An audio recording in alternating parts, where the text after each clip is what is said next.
Vous excuserez la poubelle juste devant, mais c'est mon spot et j'ai pas envie de changer de place. Bonjour, j'espère que vous allez bien. Ce matin, on prend le petit déjeuner ensemble. J'ai avec moi un café, un americano et vous l'avez vu, je suis aussi allée acheter chez Béchard une brioche au sucre.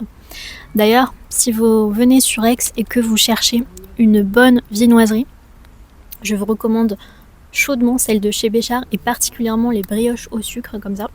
Elles sont délicieuses, elles sont très moelleuses.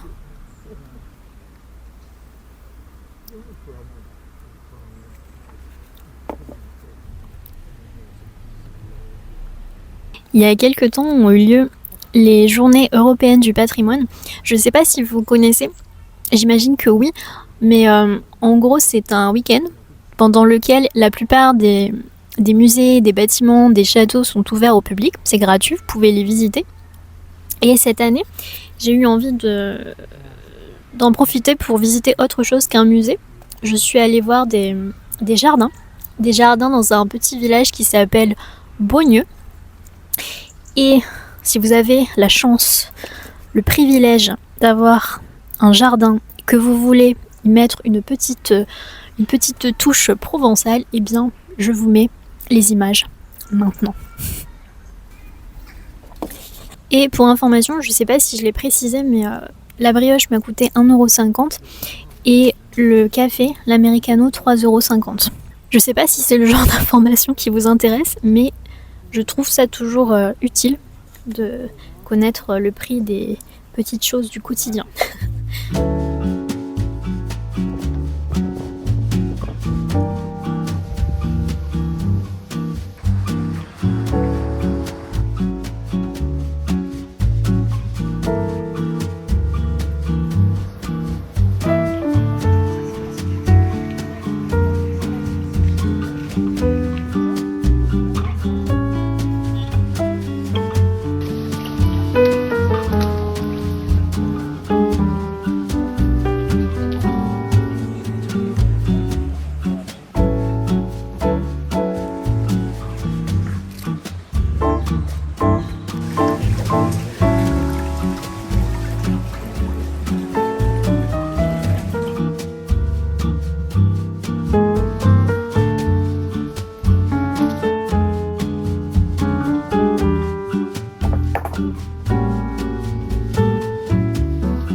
Ce jour-là, je cherchais des meubles.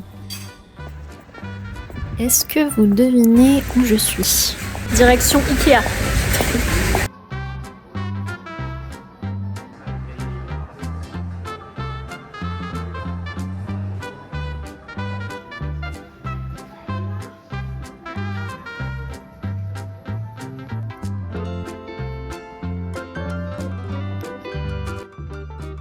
Alors dans la vie, j'ai beaucoup de passions et l'une d'elles, c'est d'aller manger chez Ikea.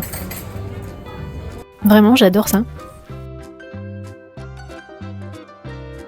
Petite session vocabulaire, donc on y est.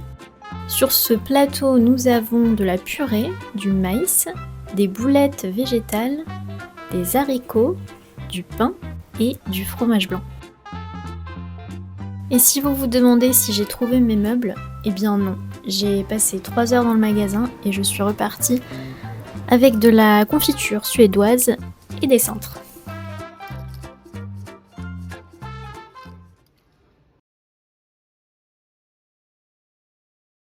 Nous sommes dimanche, il est 6h du matin.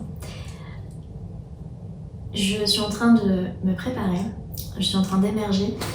Ce matin, j'ai une course à laquelle je me suis inscrite avec ma maman, donc on va faire ça toutes les deux. C'est pas une grosse course, c'est au bord de la mer, ça devrait être sympa, mais c'est la première course que je fais depuis mon petit problème au genou, donc j'espère que ça va aller. Et je vous montrerai.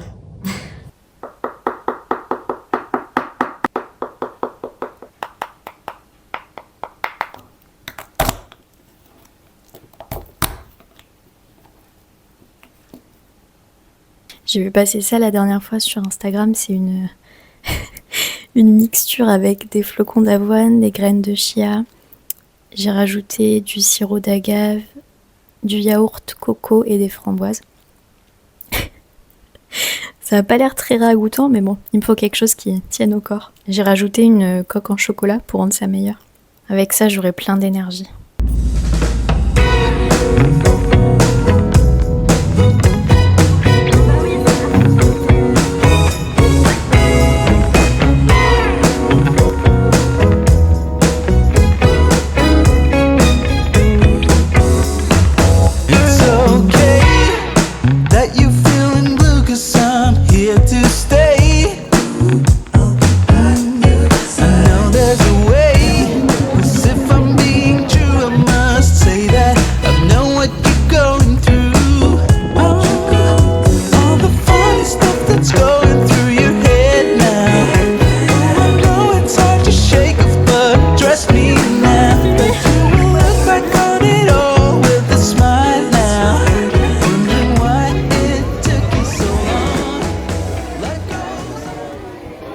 On a bien couru, on a pris un petit bain de plage.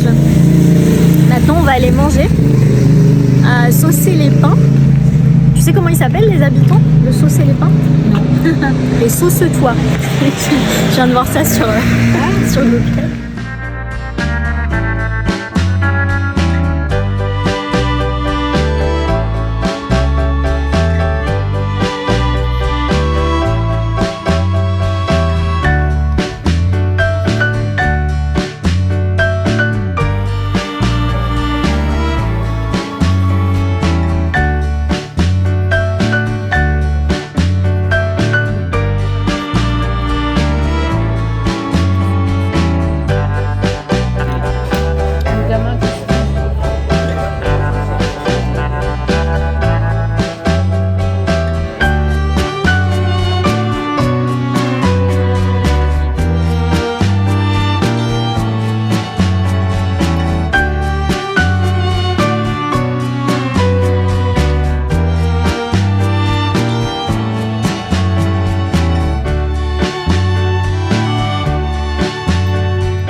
vous êtes de retour.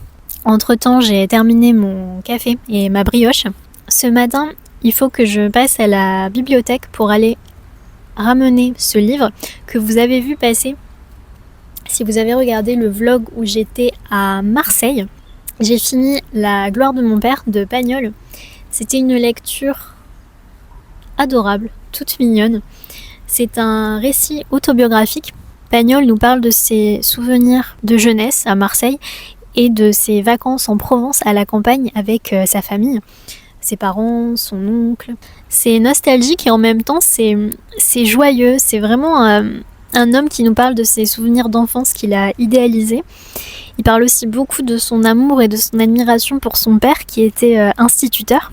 C'est des petites tranches de vie, des scènes de chasse, de bêtises d'enfants, enfin plein de choses. La dernière fois, je pensais à quelque chose. Je sais pas si le parallèle est bon, mais vous savez, en ce moment, c'est la grande mode de la littérature japonaise cosy. Vous voyez certainement ce dont je parle. Souvent, ces livres-là, vous pouvez pas les louper dans la librairie.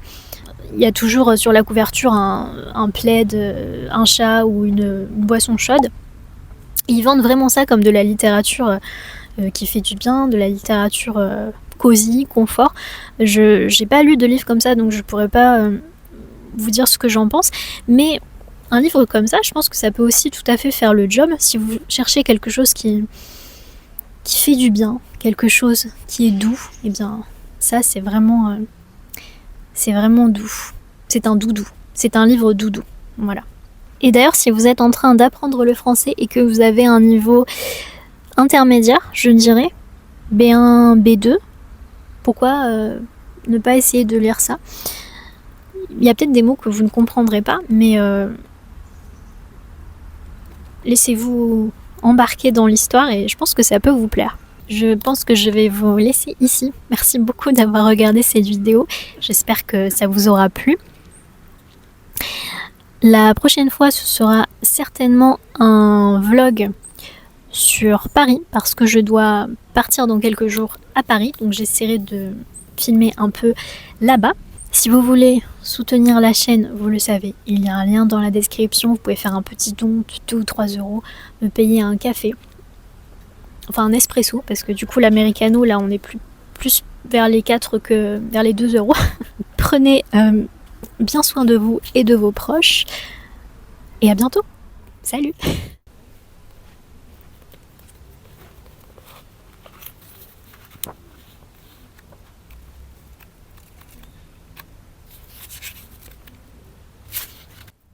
Ce que j'écoutais, ce que je guettais, c'était les mots. Car j'avais la passion des mots.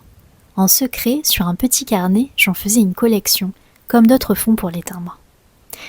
J'adorais grenade, fumée, bourru, vermoulu et surtout manivelle. Et je me les répétais souvent quand j'étais seule, pour le plaisir de les entendre. Or, dans les discours de l'oncle, il y en avait de tout nouveau et qui étaient délicieux. Damasquiné, florilège, filigrane ou grandiose, archiépiscopale, plénipotentiaire. Lorsque sur le fleuve de son discours, je voyais passer l'un de ces vaisseaux à 3 ponts, je levais la main et je demandais des explications qu'il ne me refusait jamais. C'est là que j'ai compris pour la première fois que les mots qui ont un son noble contiennent toujours de belles images.